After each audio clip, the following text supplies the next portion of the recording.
Pada zaman dahulu kala, di sebuah daerah Jawa Barat, terdapat kerajaan yang bernama Kerajaan Galuh.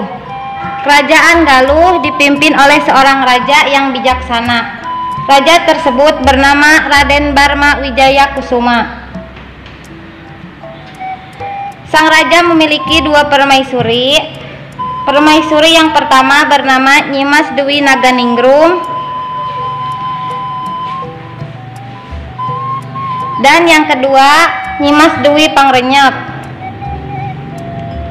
Dalam waktu bersamaan, kedua permaisuri tersebut dalam keadaan mengandung. Suatu hari, permaisuri Nyimas Dewi Pangrenyep melahirkan terlebih dahulu. Ia melahirkan seorang bayi laki-laki yang sangat lucu dan tampan. Pangeran tersebut diberi nama Haryan Bangga.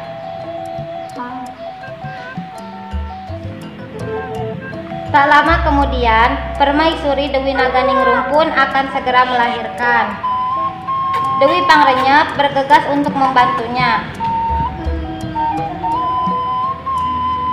Akhirnya Dewi Naganingrum melahirkan seorang bayi laki-laki yang tak kalah lucu dan tampan dari kakaknya Haryan Bangga.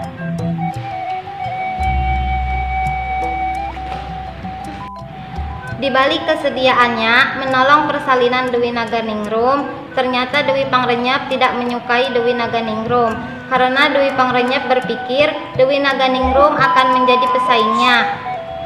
Karena Dewi Pangrenyep ingin menguasai kerajaan dan menjadikan putranya sebagai raja kelak, ia pun merencanakan niat jahatnya yang sudah ia susun agar sesuai dengan harapannya.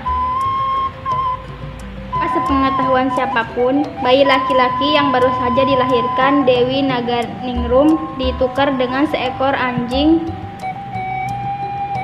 Bayi yang sebenarnya dimasukkan ke dalam sebuah keranjang. Dewi Pangrenyep pun meletakkan sebutir telur ayam. Ia pun segera menghanyutkan bayi tersebut ke sebuah sungai.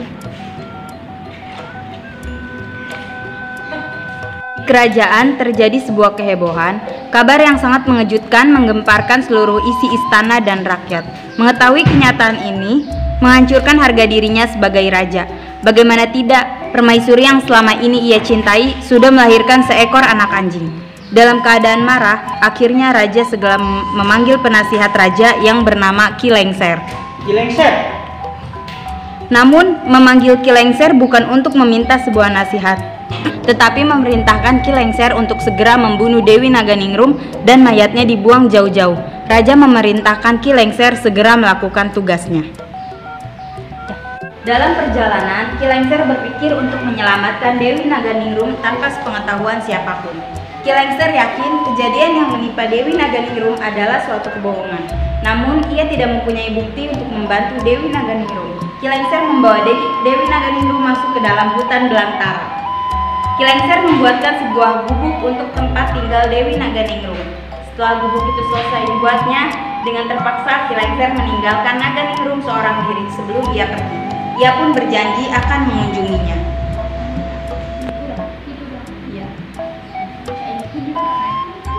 Para Naganingrum sangat berharap suatu hari nanti ia dapat bertemu dengan putra kandungnya. Ia pun berharap dapat kembali ke istana dan hidup bahagia bersama keluarganya. Ki Lengser pun segera kembali ke istana. Ia langsung menghadap raja dan melaporkan bahwa tugasnya untuk membunuh Dewi Naganingrum sudah dilaksanakan dengan baik. Untuk membuktikan bahwa ia sudah melaksanakan tugasnya, ia membasahi senjatanya dengan darah binatang buruan yang ia temui di dalam hutan.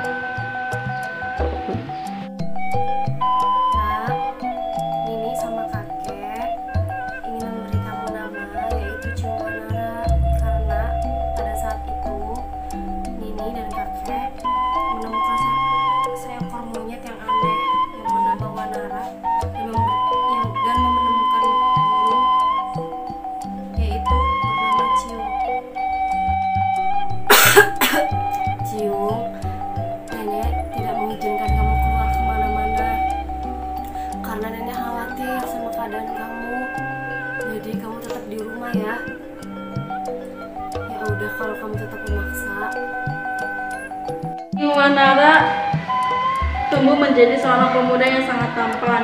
Suatu hari ia ingin sekali pergi ke Galuh untuk mengembara. Awalnya Aki dan Nini tidak mengizinkannya, namun karena anaknya terus memaksa, sebelum ia berangkat ke kerajaan Galuh, ia bertanya siapa ayah dan ibu kandungnya. Awalnya Aki dan Nini tidak mau menceritakan kebenarannya, namun Ciung Wanara terus bertanya. Aki menjelaskan bahwa ayah kandungnya adalah seorang raja dari kerajaan Galuh dan ibunya diasingkan di dalam hutan belantara. Mendengar penjelasan tersebut, akhirnya Ciung Wanara berangkat ke kerajaan Galuh dengan membawa ayam jantan kesayangannya. Setibanya di kerajaan Galuh, ia bertemu dengan dua orang patih yang bernama Purwawesi dan Purwagading. Kedua patih tersebut tertarik dengan Ciung Wanara karena ia membawa seekor ayam jantan. Kedua patih tersebut menghampiri dan mengajaknya untuk adu ayam. Ciung Wanara menerima tantangan dari kedua patih tersebut. Pertandingan sambung ayam dilakukan di tengah alun-alun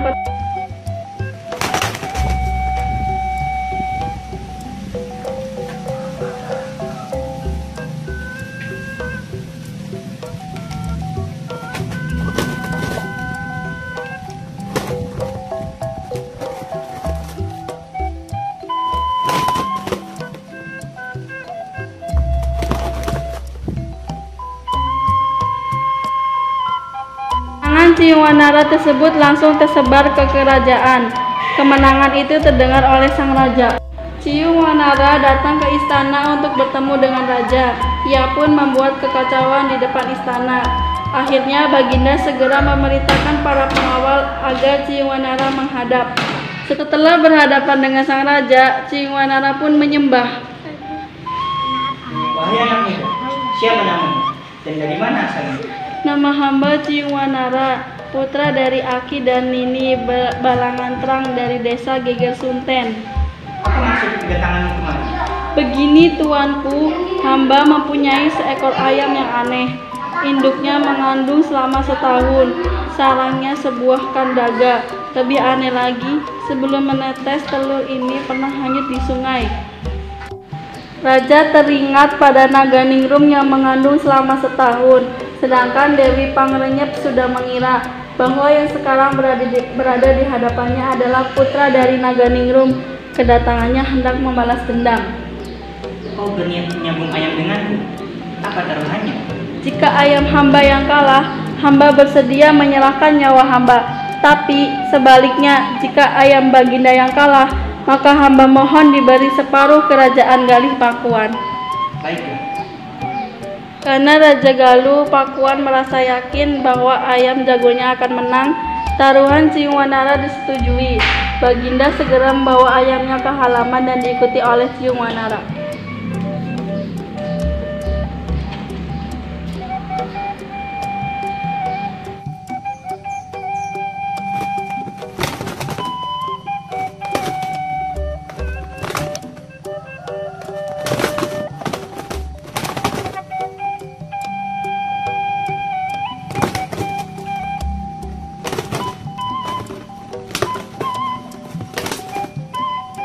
Pertandingan sabung ayam pun berlangsung dengan seru. Awalnya ayam jantan milik Ciung Wanara yang menunjukkan kekalahan. Namun, tiba-tiba ayam tersebut kembali segar dan kuat kembali. Akhirnya dengan mudah ayam milik sang raja kalah terdesak. Ciung Wanara kembali memenangkan pertandingan sabung ayam. Sesuai dengan perjanjian yang telah disetujui, Ciung Wanara mendapat negara sebelah barat, sedangkan sebelah timur oleh Baginda diserahkan kepada Hari yang Bangga, masing-masing bergelar Prabu. Akhirnya semua rahasia tentang Ciung Wanara terungkap dan segala kejahatan yang dilakukan oleh Dewi Pangrenyep terbongkar dengan sendirinya. Ki Lengser pun menceritakan bahwa ibu kandungnya masih hidup dan diasingkan di sebuah hutan. Ciung Wanara sangat bahagia dan segera menjemput ibunya. Ia pun menjemput kedua angkatnya. Sementara itu, Dewi Pangrenyep mulai hatinya ketar-ketir setelah tahu kalau Ciung Wanara adalah anak bayi yang dibuangnya dulu. Hingga akhirnya kegelisahan dan kekhawatirannya itu pun segera terjawab dan terwujud. Prabu Ciung Wanara setelah tahu apa yang telah dilakukan oleh Dewi Pangrenyep terhadap ibunda dan dirinya sendiri, maka Ciung Wanara segera membentuk pasukan khusus untuk menangkap Dewi Pangrenyep. Tanpa menemui kesulitan yang berarti, Dewi Pangrenyep segera tertangkap dan dijebloskan ke dalam penjara istana untuk membayar segala kejahatan dan kekejiannya.